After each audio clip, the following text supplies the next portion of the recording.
आरिफ साहब, मुझे ये बताइएगा कि जिस तरह से आज सरप्राइज़ दिया गया है, अगर सरप्राइज़ कहा जाए तो कम नहीं होगा कि एकदम से ही असम्बलियों से इस्तीफ़ा देने का ऐलान किया गया और उसके बाद उससे पहले हमने एक बड़े पावर शोज़ देखे हैं। तो आपको नहीं लगता क्या कि ये जो अब निज़ाम है वो अब इमरान खान साहब के सामने खुद झुकता हुआ चला जा रहा है और उनसे कह रहा है कि आप जो है हुकूमत में ही रहिए और निज़ाम के हवाले से कुछ ना कीजिए? देखें, खुद रिकॉर्ड पे तो मौजूदा हुकूमती इत्तेहाद के दर्जों बयानात मौजूद हैं कि अगर इमरान खान नए इलेक्शन में इतने ही संजीदा है तो अपनी दो असम्बलियां तोड़ के दिखाए, इस्तीफा दिखाए, हम नए इलेक्शन करा देंगे। तो अब मुमकिन नहीं था, कोई सोच भी नहीं सकता था कि इमरान खान इस हद तक जाएंगे कि इस मुल्क में एक काउंसलर की सीट पे जहां कोई रिजाइन नहीं देता, वो 4 सूबों में अपनी हुकूमतें खत्म कर देंगे। और आज के बाद मेरे ख्याल में आईनी तौर पर हुकूमत के पास सियासी और अखलाकी तौर पर कोई ऑप्शन नहीं रही, बजाय इसके कि वो इस्लामाबाद धरने की तरफ जाते और खुदा ना खास्ता जिस तरह कहा जा रहा था कि मुल्क में दहशतगर्दी का खतरा है, लोगों की जानें जाती। तो ये एक आईनी रास्ता है इस्तीफे देकर असम्बलियों से मुतालबा करना कि नए इलेक्शन कराए जाए। माजी में भी पीपल्स पार्टी की 2 दफा हुकूमत खत्म हुई, नून लीग की 2 दफा हुकूमत खत्म हुई और नए इलेक्शन कराए गए और ये एक आईनी तरीका अपनाया गया। इससे मेरा ख्याल है इमरान खान के वोटर में भी उनके यकीन में इजाफा होगा और हुकूमत के लिए यकीनन ये बहुत बड़ा दचका होगा कि उन्होंने जो कहा वो कर दिखाया। तो इससे पहले परवेज लाई दर्जनों मरतबा कह चुके हैं, मोनस लाई फरमा चुके हैं कि इमरान खान जब भी कहेंगे पंजाब असम्बली ये तोड़ देंगे। तो यकीनी बात है इसके बाद हुकूमत के पास अखलाकी जवाब तो कोई नहीं रहता। ऑलरेडी कौमी असम्बली से 135 लोग इस्तीफे दे चुके हैं। तो इस तरह पाकिस्तान के लिए तो ये बेहतर ना होगा। तो सर, अब हमारे साथ अभी शर्जील इनाम मेमन साहब मौजूद थे, सूबाई वज़ीर सिंध। वो कह रहे थे कि ये जो पावर शो है ये फ्लॉप शो है और इस तरह के तो अब मैं अपने हल्के में इतनी तादाद में बंदे इकट्ठे करके दिखा दूं। आप क्या कहेंगे इस बात पर? वो पाकिस्तान पीपल्स पार्टी के रहनुमा, उनका हक है फ्लॉप शो करना। हमने तो इस्लामाबाद लोगों से पिंडी राब्ता किया तो उन्होंने कहा पाकिस्तान की तारीख में पिंडी में इतना बड़ा जलसा नहीं हुआ। हाँ, 86 में जो मोहतरमा शहीद बेनजीर भुट्टो आई थी उसका इसके साथ कंपैरिजन किया जा सकता है, लेकिन सियासतदान तो यही कहेंगे। लेकिन मेरी इतला है कि शहबाज शरीफ को इतला दी गई है, वो सख्त परेशान है कि इन हालात से, बल्कि पिंडी में जो नई टीम है उन्होंने भी बैठकर इस पे सोचो विचार शुरू कर दिया कि मुल्क को तसादम से बचाने के लिए और शफाफ तरीके से चलाने के लिए कोई आईनी रास्ता अपनाया जाए। आईनी रास्ता सिर्फ शफाफ इलेक्शन होगा। इतनी बड़ी तादाद में असम्बलियों का दोबारा इलेक्शन कराना बज़ाहिर मुमकिन नहीं लगता 1% भी। और जहां तक उनका कहना था कि तरीके इंसाफ जी। के लोग इमरान खान को छोड़ देंगे, जिस तरह पीटीआई की मकबूलियत आज के दिन तक वादिया कायम है, इसके होते हुए तो मेरा ख्याल है कि पीटीआई का कोई रुकन भी इमरान खान को छोड़ने का सोचेगा भी नहीं, क्योंकि उसे अगले इलेक्शन नजर आएंगे। इमरान खान का तमाम असम्बली से इस्तीफ़ा देने का ऐलान। रावलपिंडी में जलसे से खिताब में बोले कि हमें इस निज़ाम का हिस्सा नहीं बनना, इलेक्शन कराने के सिवा कोई चारा नहीं। आम इंतखाबात 9 माह में यहाँ हुकूमत पर इलेक्शन के लिए प्रेशर डालने आया, इस्लामाबाद नहीं जाएंगे। मजीद बात करने के लिए, इस पर तजिया लेने के लिए आरिफ हमीद भट्टी साहब हमारे साथ मौजूद हैं और सईद काजी साहब मौजूद हैं। दोनों शख्सियत का बहुत शुक्रिया। आरिफ साहब, आपको क्या लगता है, क्या ये सरप्राइज नहीं मिला हुकूमत के लिए, क्योंकि कोई नहीं सोच रहा था कि खान साहब इस्तीफा देने के हवाले से कोई ऐलान करेंगे? और उसको जो है उन्होंने टेकन बाय सरप्राइज। गवर्नमेंट भी जो है वो सोच रही होगी, अपने ऑप्शंस को मल कर रही होगी, क्योंकि पहले ही आप जानते हैं गवर्नमेंट जो जिस तरीके से वो चल रही है और जिस जो इस तरह एक अलायंस इकट्ठा करके दिया गया है, तो वो इसके बाद मजीद जो उसका एतबार तो जाता रहेगा। मगर यहाँ एतबार वाला मामला नहीं है।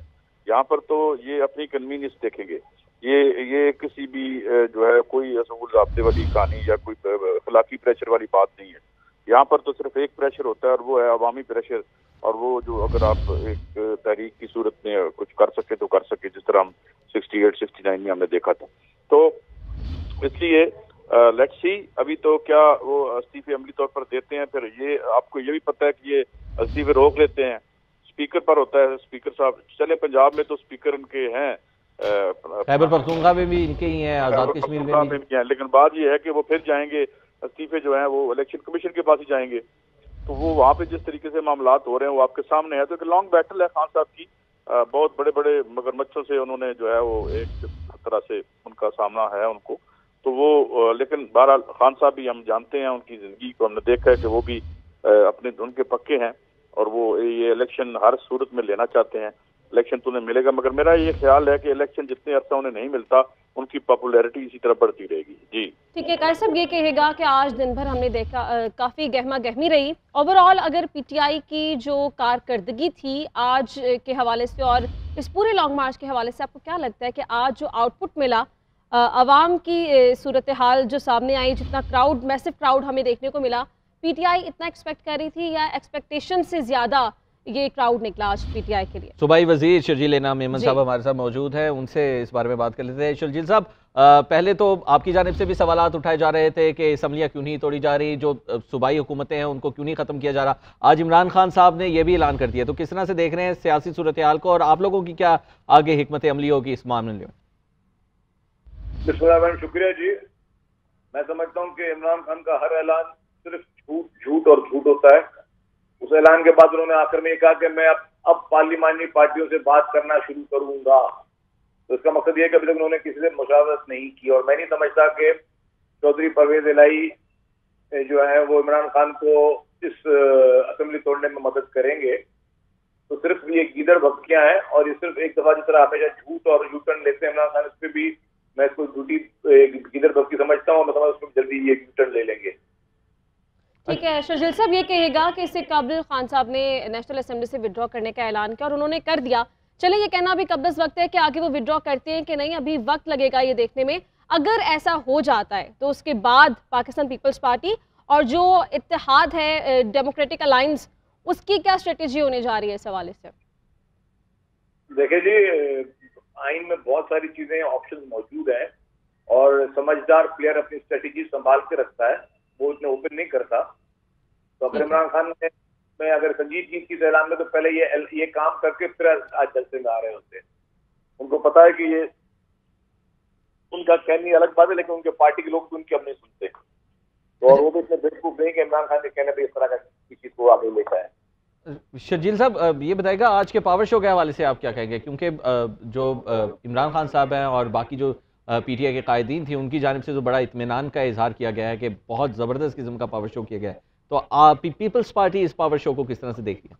मैं समझता हूँ जी, ये एक पावर नहीं, ये फ्लॉप शो था, और जिस तरह की सड़क चूज की गई थी, इस तरह के जलसे तो बड़े मैदानों में होते हैं, खुले मैदानों में होते हैं, सड़कों पे नहीं होते, और ये बहुत फ्लॉप शो था। और मैंने आज अभी अपने सोशल मीडिया की एक साइट पे मैंने मैसेज भी दिया है कि ये इमरान खान का एक बुरा नाकाम शो था, और जितना इमरान खान ने पूरे पाकिस्तान से लोग बुलाए हैं, मैं सिर्फ 2 दिन का नोटिस चाह रहा हूँ। 2 दिन के बाद मैं जलसा करता हूँ हैदराबाद में, मेरी कॉन्स्टिट्यूंसी टंडोजाम में, और वो ना ही मरकजी जलसा होगा, ना सूबाई होगा, ना जिले का जलसा होगा, सिर्फ एक हल्के का जलसा होगा, सूबाई का।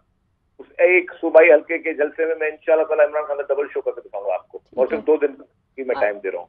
अच्छा, शर्जील साहब ये भी कहिएगा कि जो अर्ली इलेक्शंस का एक मुतालबा है पीटीआई का, इस अनाउंसमेंट के बाद वो उस हद तक कितना प्रेशर बिल्ड हो सकता है हुकूमत के ऊपर, और हुकूमत बार बार ये कहती है कि इत्तेहादियों की मुशावरत से हम कोई हतमी ऐलान कर सकते हैं, तो आप लोग इसमें क्या राय देंगे?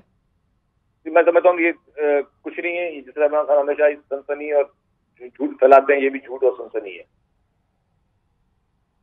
ठीक है, बहुत शुक्रिया। सूबाई वज़ीर सिंध शर्जील इनाम मेमन साहब हमारे साथ मौजूद थे, हमारे साथ आरिफ हमीद भट्टी साहब भी मौजूद है।